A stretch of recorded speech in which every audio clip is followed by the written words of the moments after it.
Imagine a king so deformed he couldn't chew his own food, a prince whose life could end from a paper cut, an emperor who spent his final years speaking to ghosts. These weren't tragic myths, they were Europe's rulers, men and women, who commanded armies, shaped empires, and yet were prisoners inside their own failing bodies. And the greatest threat to their thrones didn't come from foreign invaders or assassins in the dark, it came from the very thing they valued most, their blood. For over 300 years, the royal houses of Europe clung to an idea so deeply rooted in their politics that it became sacred. The purity of the royal bloodline must be preserved at any cost. Marriage was never about romance. It was a strategic alliance, a treaty signed in flesh, and the most loyal match one could make was often to a cousin, an uncle's daughter, or even a niece. The closer the relation, the more secure the power. To them, this was the ultimate insurance policy. Keep titles, land, and influence in the family, and you keep the kingdom stable. No risk of a stranger's claim, no dilution of royal prestige. In an age before the science of genetics, no one in their candlelit courts imagined that these decisions could be as lethal as war. But centuries of this genetic isolation didn't create invincible rulers. It created monarchs whose bodies broke down in grotesque and unpredictable ways. Spines warped, jaws jutted so far forward they couldn't close their mouths. Immune systems failed so completely that a common cold became a mortal threat. Blood lost the ability to clot. Minds dissolved into paranoia and hallucination. This was not an occasional misfortune. It was a pattern repeated across borders and generations. Spain's Habsburgs gave the world the Habsburg jaw, a deformity so severe it became the family's signature. Queen Victoria, the beloved grandmother of Europe, unknowingly carried a mutation that turned her sons into fragile prisoners in their own palaces. Russia's mighty Romanovs watched their empire unravel, in part because their only heir could bleed to death from the smallest bruise. Britain's King George III drifted into madness while guiding his country through revolution and war. Portugal's Queen Maria I descended into religious terror, so profound it paralysed her government. These were not merely personal tragedies. Each one sent shockwaves through the balance of power in Europe. Empires fell, wars erupted, revolutions took root, all fueled, in part by weaknesses born not on the battlefield, but in royal bedchambers. Today, with genetic science, we can trace these conditions like rivers of illness flowing through family trees. But in their own time, these rulers and their courts searched for other explanations. Divine punishment, black magic, mysterious curses, and so they continued generation after generation, believing they were strengthening their dynasties, even as they were sealing their fates. The irony is brutal. The pure bloodlines they guarded like treasure became the noose that strangled them. And no dynasty demonstrated this more vividly or more tragically than the Habsburgs of Spain, whose centuries-long experiment in genetic self-destruction produced a king who ruled the largest empire in the world, yet could barely function as a man. The Habsburg dynasty was one of the most powerful forces in European history, a family whose empire, at its height, stretched from the silver mines of South America to the spice markets of the Philippines. But their greatest political strength, the ability to unite vast territories through marriage, became the very mechanism of their downfall. For centuries, they wove a tight net of cousin-to-cousin unions, deliberately avoiding outsider blood. Each match was meant to secure power, but with every generation, the genetic pool grew smaller and the defects grew larger. By the late 17th century, the results of this experiment were embodied in one man, Charles II of Spain. 16 generations of intermarriage had forged a king whose physical condition was so extreme that his body seemed a living testament to the dangers of royal isolation. His lower jaw jutted forward like a ledge, so long and heavy it kept his teeth from ever meeting. Eating solid food was impossible. Instead, he swallowed everything whole, his meals reduced to mush by servants who chewed it for him in advance. Even then, choking was common, and banquets, once the centerpiece of royal display, became quiet, awkward affairs as the most powerful man in Spain struggled to consume a spoonful of broth. His tongue was oversized, crammed into a mouth too small to contain it, forcing him to drool constantly. Foreign ambassadors had to strain to understand his garbled speech, and even his own ministers sometimes left council meetings unsure of what their king had just decided. Translators at court weren't just for foreign languages, they were for the king himself. Yet the visible deformities were only part of the tragedy. Court records describe a ruler whose mind never matured beyond that of a child. Charles was easily distracted, delighted by toys, and prone to fits of temper when contradicted. Political decisions could hinge not on strategic insight, but on which advisor brought him the most amusing trinket that day. In one infamous instance, a foreign diplomat reported that the king giggled through the signing of an important treaty, seemingly oblivious to its contents. His personal life was no less tragic. Charles married twice, first to Marie Louise of Orleans, then to Maria Anna of Neuburg. Neither marriage produced children, not for lack of political pressure or ritual remedies.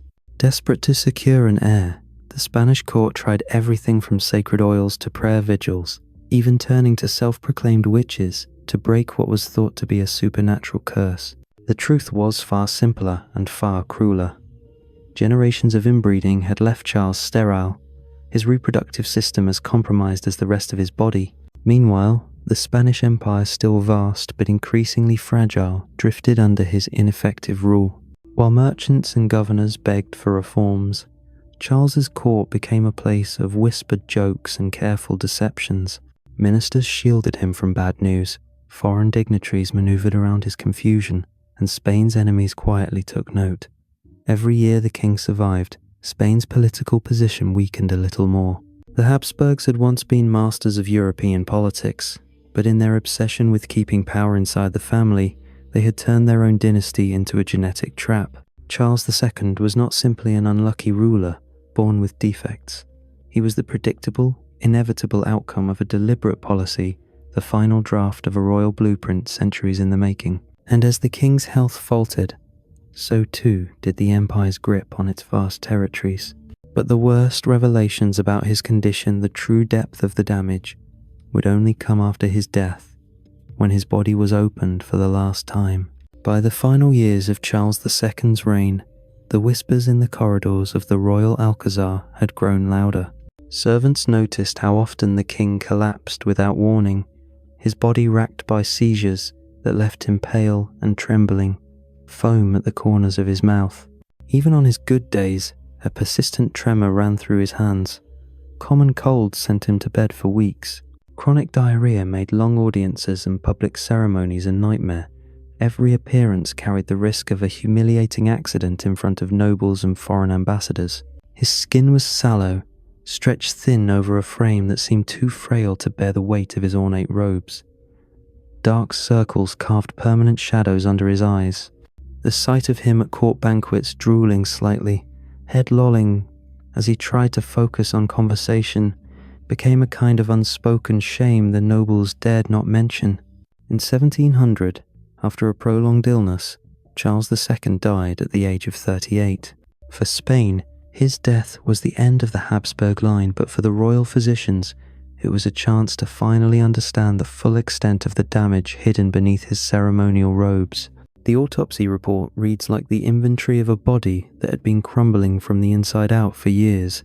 His heart, they noted, was the size of a peppercorn, so small it could barely have sustained life.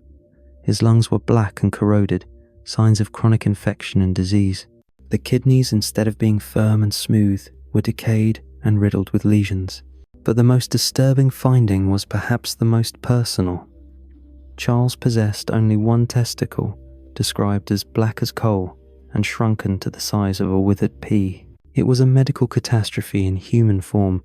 Every system in his body, respiratory, circulatory, reproductive, neurological, had been compromised. One physician reportedly remarked that it was miraculous the king had survived into adulthood at all, much less to the age of 38. The autopsy was not just a medical document. It was a political weapon. In the weeks that followed, foreign envoys carried word of the king's condition back to their courts. European leaders began maneuvering for the prize Spain had just left undefended, the throne of a vast, weakened empire with no direct heir. Charles's death set off the War of the Spanish Succession, a conflict that would redraw the map of Europe and kill hundreds of thousands. But the deeper tragedy lay in its preventability.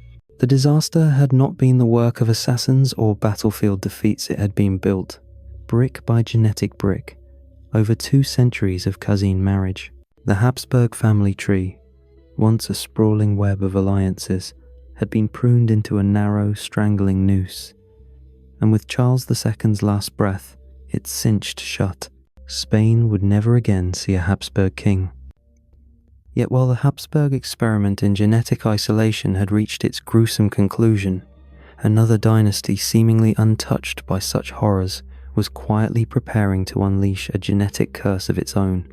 She looked like the very image of a doting grandmother, but hidden in her DNA was a time bomb that would bleed across Europe for generations. She was the picture of stability. By the late 19th century, Queen Victoria sat at the heart of an empire so vast that the sun was said never to set upon it. Her stern gaze, black mourning dresses, and reputation for moral rectitude made her seem like the embodiment of order in an age of industrial chaos. She was the grandmother of Europe.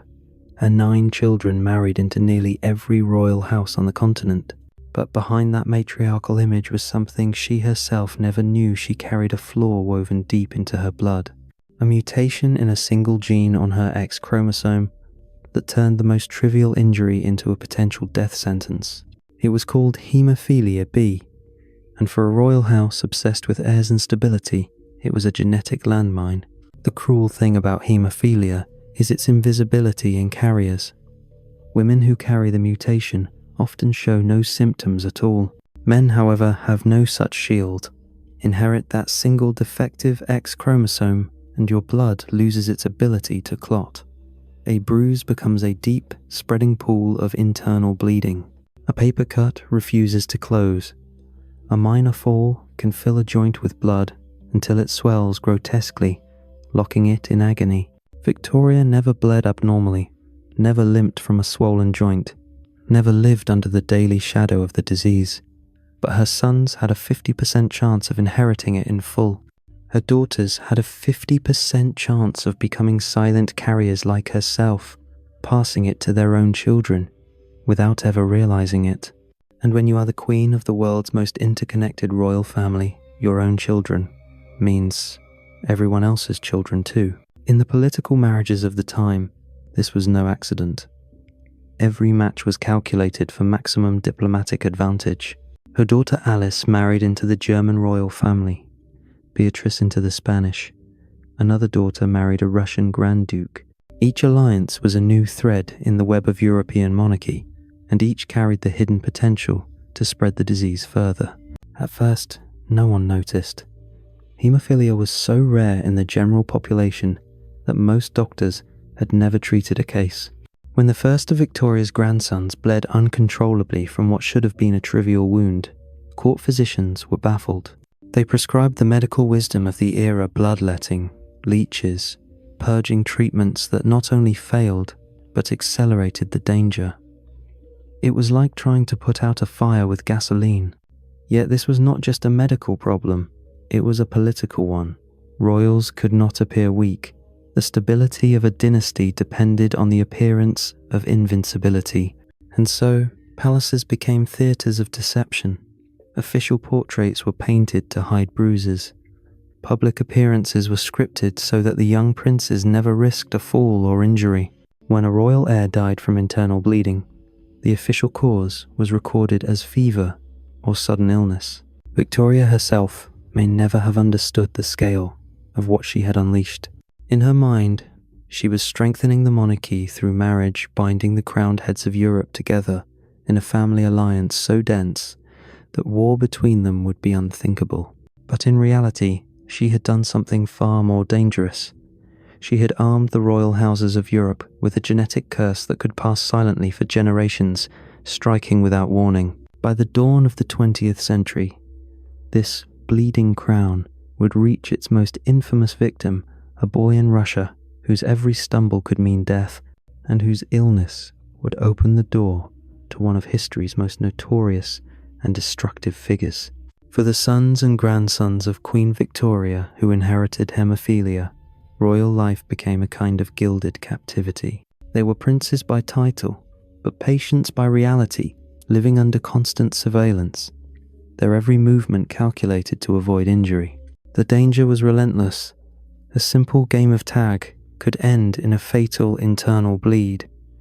A stumble down a marble staircase might mean days of agony and the real possibility of death. Prince Leopold, Victoria's own son, embodied this quiet tragedy. From birth, his life was a negotiation between his desire for freedom and the invisible boundaries imposed by his condition. Court records and private letters describe rooms padded with thick carpets, furniture cushioned at every edge, and stairs fitted with risers to reduce the chance of a misstep. He could not ride horses, wrestle with friends, or participate in fencing practice activities considered essential for a young man of his station.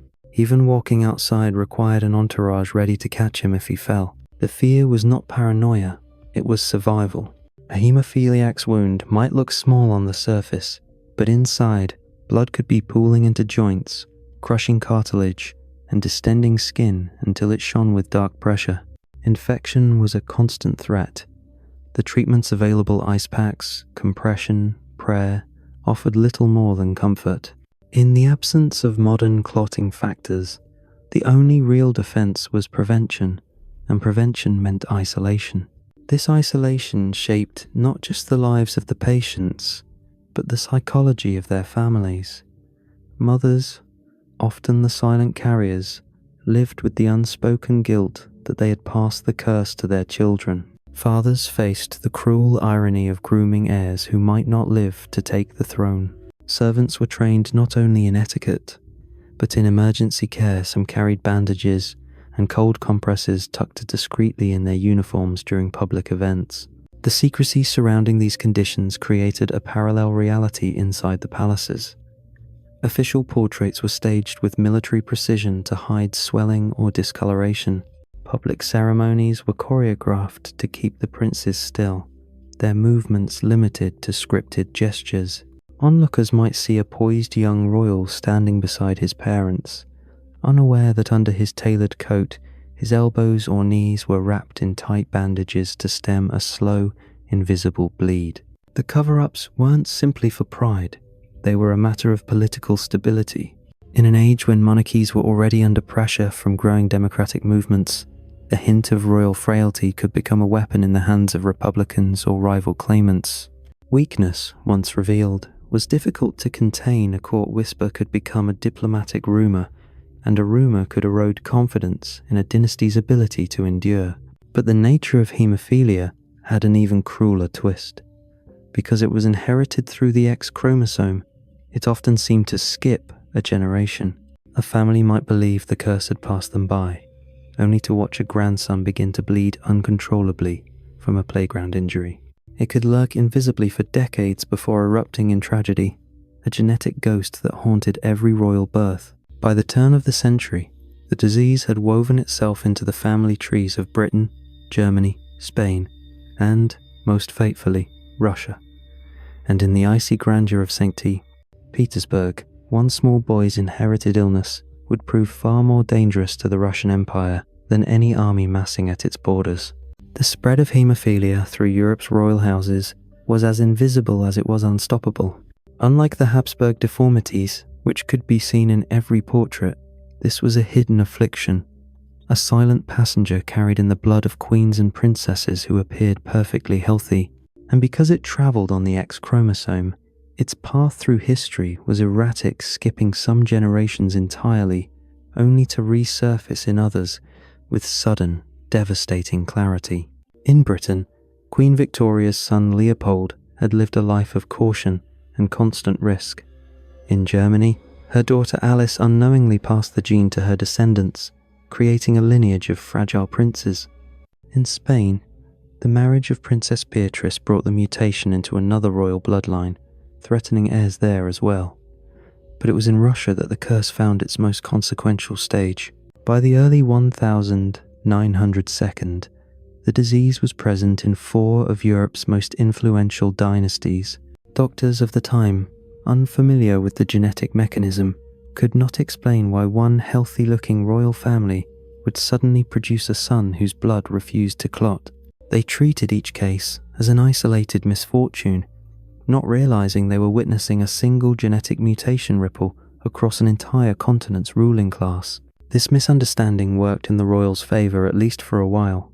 Without a clear medical explanation, rumors could be deflected, symptoms hidden, and deaths explained away as fevers or sudden illnesses. But hemophilia's cruelty was not only in its lethality, it was in its timing. Princes most often succumbed in childhood or adolescence, cutting short not only their own lives, but the political futures they represented.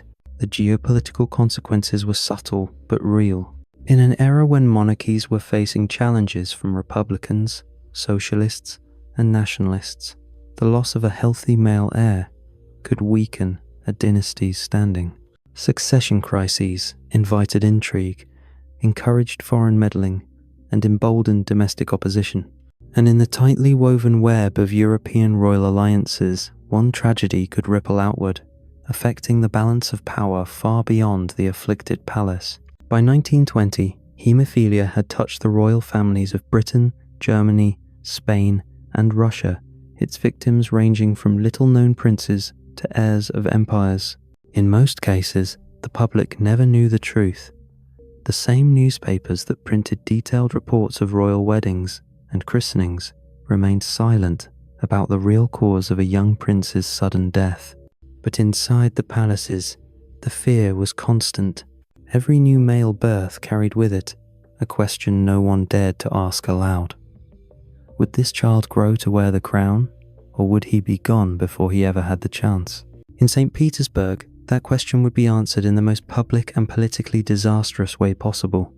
For in 1904, the Russian Empire welcomed the birth of a long-awaited male heir. His name was Alexei Romanov, and he carried not just the hopes of his dynasty, but the deadliest gift his great-grandmother had ever given. The birth of Tsarevich Alexei Nikolaevich in August 1904 was hailed as a miracle in Russia. After 4 daughters, Tsar Nicholas II and Empress Alexandra had finally produced a male heir, the boy who would inherit the Romanov throne, the symbol of continuity for a dynasty that had ruled for more than 3 centuries. The celebrations were extravagant, the church bells rang for hours, and the streets of St. Petersburg swelled with cheering crowds. But inside the gilded walls of the Alexander Palace, the miracle soon revealed its hidden price. Within months, Alexandra began noticing dark bruises blooming on her infant son's skin. After the slightest bump, a small fall left him pale and feverish.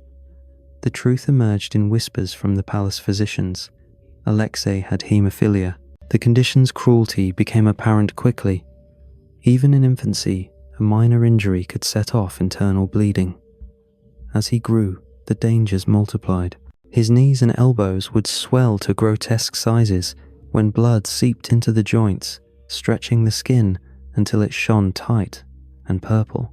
These episodes brought pain so intense that Alexei would scream for hours, his cries echoing down the palace corridors, a sound his parents could neither soothe nor forget. Medical knowledge at the time offered no cure. Only management, and management meant secrecy. The Romanovs understood that news of a sickly heir could shatter confidence in the monarchy, embolden their enemies, and invite dangerous questions about the dynasty's future. So, the imperial household became a fortress of concealment. Official photographs were carefully staged to hide bruises or swelling. Alexei's public appearances were rare and choreographed, with guards discreetly positioned to catch him if he stumbled. In the background of parades and state events, physicians stood ready with emergency supplies, but the secrecy came at a cost. Alexei's childhood was less a life than a performance, his freedom traded for the illusion of strength. He could not run, wrestle, or play as other boys did. The Empress, racked with guilt for passing the condition to her son, became fiercely protective, sometimes to the point of paranoia. Every activity was a risk calculation. Every bruise was a potential death sentence. Within the palace, the boy's illness became a state secret of the highest order, one that would inadvertently open the door to a figure whose presence would alter the fate of Russia forever. For when traditional medicine failed, Alexandra turned in desperation to a man whose name would soon be known in every corner of the empire. A mystic from Siberia who claimed to have the power to heal the heir to the Russian throne. His name was Grigory Rasputin, and his arrival would begin a chain reaction that linked a child's hidden illness to the downfall of an empire. Grigory Rasputin arrived at the Russian court in 1905, like a man stepping out of legend. A tall, unkempt Siberian peasant with piercing eyes and a voice that shifted from hypnotic calm to feverish intensity, he carried himself not as a subject before his rulers, but as an equal, even as a prophet. His reputation had preceded him, a wandering holy man, rumoured to have visions, to heal the sick with prayer, and to see into the hearts of sinners. The Empress Alexandra, exhausted by sleepless nights and desperate to save her only son, welcomed him without hesitation. The imperial physicians had failed repeatedly to control Alexei's bleeding episodes.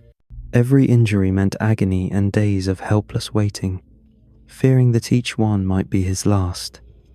Rasputin's arrival was like a rope thrown to a drowning woman. To the shock of the court, Alexei's condition seemed to improve in Rasputin's presence. When the boy's joints swelled and fever set in, the mystic would sit by his bed, speaking in a low, steady voice, sometimes praying aloud, sometimes simply placing a hand on the child's chest. Hours later, the bleeding would slow, the pain would ease. The episodes never stopped entirely, but they became less frequent, less severe enough to convince Alexandra that Rasputin's powers were real. Historians still debate how he did it. Some suggest hypnosis, others that his calm presence reduced Alexei's stress, which in turn lessened the bleeding. One theory even proposes that Rasputin, distrusting the doctor's constant use of aspirin, a then new drug that thins the blood, unknowingly removed one of the main aggravating factors of hemophilia. Whatever the reason, the results bound Alexandra to him completely. But Rasputin's influence didn't stop at the sickbed. Soon he was advising on matters far beyond Alexei's health-religious affairs, ministerial appointments, even military strategy. The Empress, convinced he was divinely guided, shielded him from criticism and granted him unprecedented access to the imperial family. This was a scandal in the making. A semi-literate peasant, rumoured to drink heavily and boast of his conquests with women, now held the ear of the Tsar and Tsarina. To the Russian public and nobility, it was incomprehensible. Why was this crude outsider dining with ministers? Why were government posts suddenly filled with men he favoured? The truth Alexei's haemophilia remained hidden, leaving the country to speculate wildly. Rumours flourished. Rasputin was a sorcerer, a German spy, the Empress's lover. Caricatures of him flooded the underground press, depicting him as a puppet master controlling the throne. The more the court tried to silence these whispers, the louder they grew. Even high-ranking officials who didn't believe in his mysticism feared his sway over the imperial couple. In the salons of St. Petersburg, aristocrats muttered that the monarchy was no longer in the hands of the Romanovs, but in those of a mad monk from Siberia. In reality, Rasputin's power rested on something painfully simple: parental desperation. Nicholas and Alexandra would have done anything paid any price, ignored any scandal if it meant saving their son. Rasputin understood this, and he used it. His presence at court became not just tolerated, but essential, and in that dependency lay the seeds of a political disaster.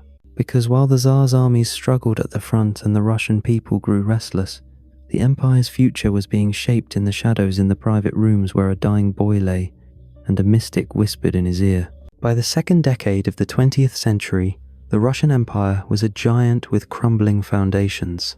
Military defeats in the Russo-Japanese War had humiliated the nation. The 1905 revolution had shaken the throne, and World War I was draining resources and morale at an alarming rate. In this volatile environment, the influence of Grigory Rasputin, already a scandal, became political dynamite. The public didn't know the truth, that Rasputin's access to the Tsar and Tsarina was rooted in the private suffering of their only son, Alexei. Without that knowledge, every appointment he influenced, every minister he endorsed, seemed like inexplicable favoritism or dangerous incompetence. Ministers were dismissed without warning. Positions of authority went to men of questionable skill, chosen more for their loyalty to Rasputin than for their ability to govern or lead. As Russia's war effort faltered, the streets filled with whispers and rage. Soldiers returning from the front told tales of shortages and mismanagement. At home, breadlines grew longer, and inflation gnawed at the wages of the working class. Against this backdrop, the image of a decadent, isolated monarchy, one that listened to a drunken mystic while the people starved, became a weapon for revolutionaries. The secrecy around Alexei's condition, intended to protect the monarchy, now acted like a poison. Because the real reason for Rasputin's presence couldn't be revealed, the palace had no defense against the wildest rumors. Many began to believe that Rasputin was Germany's agent, steering Russia toward defeat. Others were certain he was seducing the empress and corrupting the throne from within. By 1916, even members of the nobility had decided he had to go. That December, a group of aristocrats lured Rasputin to a palace under the pretense of a social gathering. The assassination that followed was almost theatrical in its violence: poisoned wine, multiple gunshots, and finally drowning in the icy waters of the Neva River. Yet Rasputin's death didn't save the monarchy. In fact, it removed the last man that Tsarina believed could keep her son alive. The following year, the weight of war, famine, and political unrest finally cracked the empire. In March 1917, Nicholas II abdicated, ending more than 3 centuries of Romanov rule. The family was placed under house arrest, moved from one location to another as the revolution gathered speed. Then, in July 1918, came the final act. In the basement of the Ipatiev house in Yekaterinburg, the Tsar, the Empress, their 5 children, and 4 loyal servants were executed by Bolshevik guards. Alexei Frail, already weakened by years of illness, was killed alongside them, his body buried in a shallow, unmarked grave. The bitterest irony is that in the modern world, Alexei's hemophilia would have been manageable. A simple injection of clotting factor could have stopped his most dangerous bleeds. But in the Russia of 1918, the disease was a death sentence, and not only for him, it was a hidden chain that linked the fate of one boy's blood to the fall of an empire. With the Romanovs gone, another chapter in the grim history of royal genetics had closed. But Europe's obsession with pure blood would prove that genetic disaster didn't always come in the form of visible deformities or bleeding heirs. Sometimes it took the shape of madness, a mind unraveling under the weight of its own poisoned chemistry. In the winter of 1788, the corridors of Windsor Castle echoed with sounds that no one expected from a king. Shouts, bursts of manic laughter, long rambling monologues delivered to people who weren't there, all coming from behind the locked doors of King George III's chambers. Courtiers whispered of possession, of divine punishment, of the monarch finally losing his reason. History would remember him as Mad King George, the ruler who lost America. But the truth, uncovered centuries later, was stranger and far more tragic. George may have been the victim of a rare genetic disorder called acute intermittent porphyria. Porphyria is as vicious as it is elusive. At its core, it's a defect in the body's ability to produce heme, a vital component of hemoglobin, the molecule that carries oxygen in the blood. When the process breaks down, toxic chemical compounds accumulate in the bloodstream, poisoning the body from within. Its attacks are unpredictable and brutal. Stabbing abdominal pain, muscle weakness so severe that even lifting a teacup feels impossible, and neurological symptoms that can warp reality itself, hallucinations, paranoia, violent mood swings.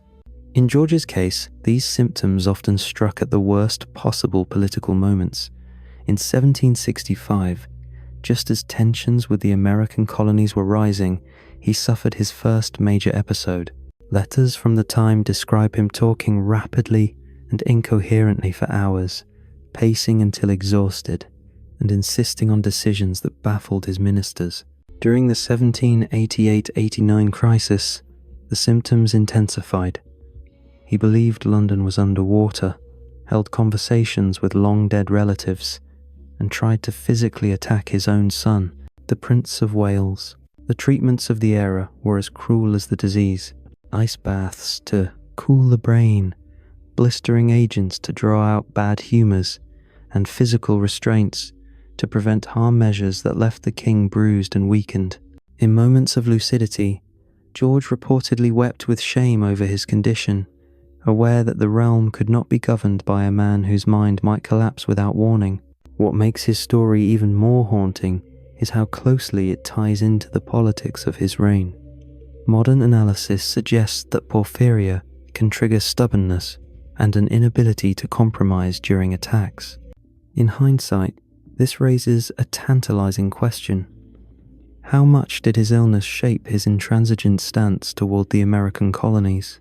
Was the loss of Britain's most valuable overseas possession and the birth of the United States influenced in part by the altered brain chemistry of its king? If so, then the British Empire's history was bent not solely by ideology or military might, but by a single faulty gene, passed down through generations of royal intermarriage. The same isolation of bloodlines that had warped Habsburg jaws and spread hemophilia may also have concentrated this rare metabolic disorder in the House of Hanover. And George's reign wasn't finished testing Britain's endurance.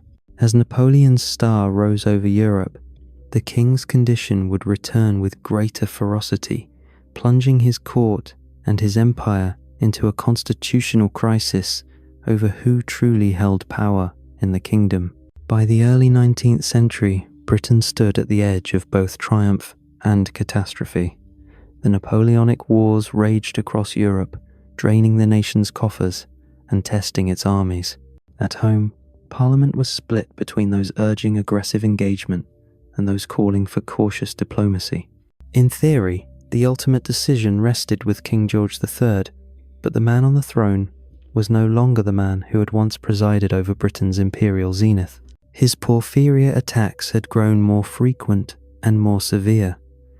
Periods of lucidity were interrupted by stretches of incoherence, paranoia, and erratic behaviour. There were days when he addressed ministers with sharp, clear reasoning, and nights when he wandered the halls speaking to portraits, convinced he was communing with the dead. His urine, tinted deep red, a hallmark of the disorder, was quietly disposed of by attendants sworn to secrecy.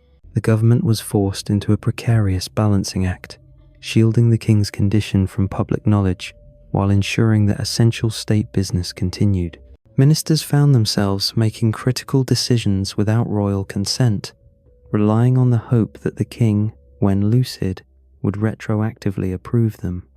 But this illusion of stability was fragile. Word of the king's madness leaked into society through gossip and political cartoons, emboldening critics who claimed that Britain was being ruled by a man unfit for command. For foreign powers, it was a tantalizing vulnerability. French spies reported on George's episodes, sending detailed accounts back to Napoleon's ministers. Napoleon himself reportedly dismissed Britain as a serious threat, calling it an empire led by a lunatic.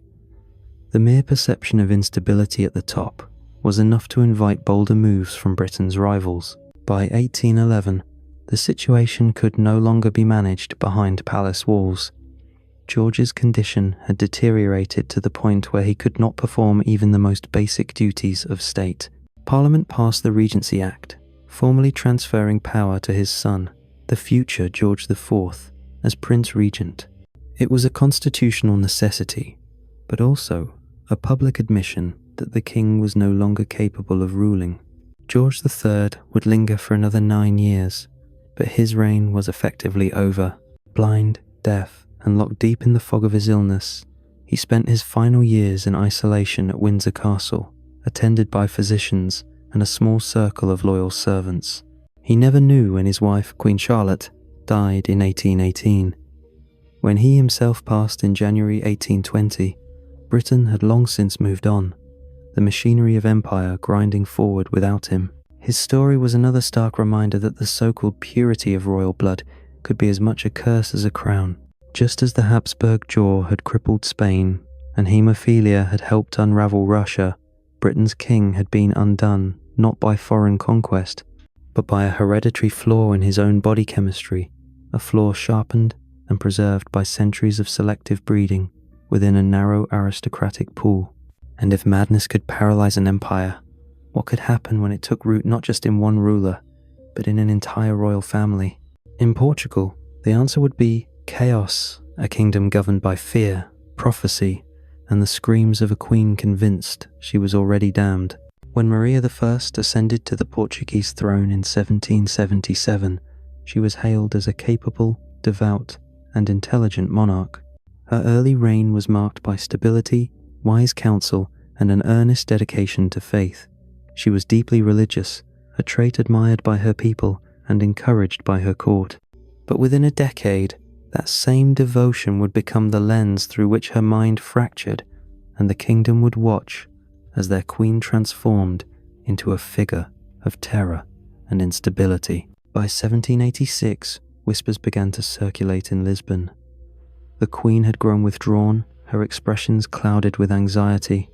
She prayed longer and with increasing urgency, often through the night. After the death of her husband, King Peter III, her grief deepened into something more troubling. She became convinced she was damned, that God had turned his face away from her. The guilt was irrational but consuming, and she interpreted every misfortune, from failed harvests to minor court scandals, as divine punishment for her sins. Her decline accelerated after the execution of her nephew, King Louis XVI of France, during the French Revolution. The violence that swept through Europe seemed to confirm her fears that the royal order itself was under siege.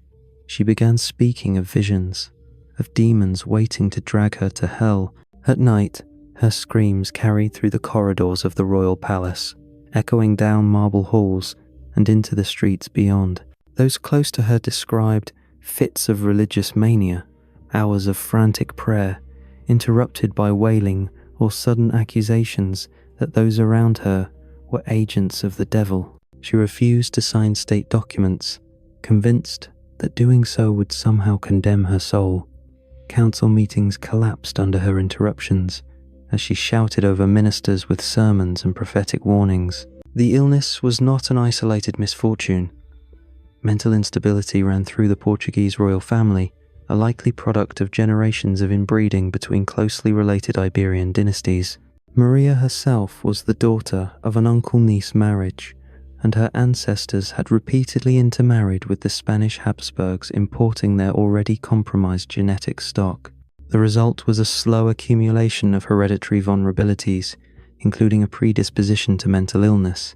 By 1792, the Queen's condition had deteriorated so completely that her eldest son, João, was appointed Prince Regent. But by then, the damage to Portugal's political stability was already evident. The Napoleonic Wars tested the nation's defences, and in 1807 the royal family fled to Brazil to escape Napoleon's invasion, a humiliating retreat that would ultimately cost Portugal its most valuable colony. Even in exile, Maria's madness defined court life. Servants were instructed to avoid sudden movements or loud noises, lest they trigger an episode. She would refuse to dress for days, claiming it was pointless for someone already condemned to damnation. Foreign envoys described the Brazilian royal court as a kingdom adrift, governed by a regent burdened not only with foreign threats, but with the daily management of his mother's illness. Maria I died in 1816, after more than 2 decades of mental decline. To her subjects, she had once been Maria the Pious. History, however, remembers her by a different title, Maria the Mad. Her reign became a case study in how inbreeding could shatter not only the body, but the mind, and how a sovereign's private affliction could destabilize an entire nation. By the 20th century, Europe's royal houses would finally begin to abandon their obsession with pure bloodlines, but the decision came too late for the Habsburgs, the Romanovs, the Hanovers, and the Braganzas. The age of royal genetic disasters had already left its mark, a warning written in the shattered bodies and broken minds of kings and queens. By the dawn of the 20th century, Europe's palaces were still adorned with gold leaf and marble, but the myth of the unbreakable royal bloodline was crumbling. Centuries of inbreeding had not produced dynasties of superior rulers. It had bred weakness into the very foundations of monarchy, and though few would admit it aloud, the evidence was undeniable. Spain's Habsburgs crippled and jaw distorted, Britain's and Russia's heirs bleeding to death in silk-lined beds. Portugal's queen lost to the storms in her own mind. A British king reduced to a shadow by a rare metabolic disease. Modern science would eventually reveal what these families could not bring themselves to see, that their desperate grip on pure blood had created a genetic trap.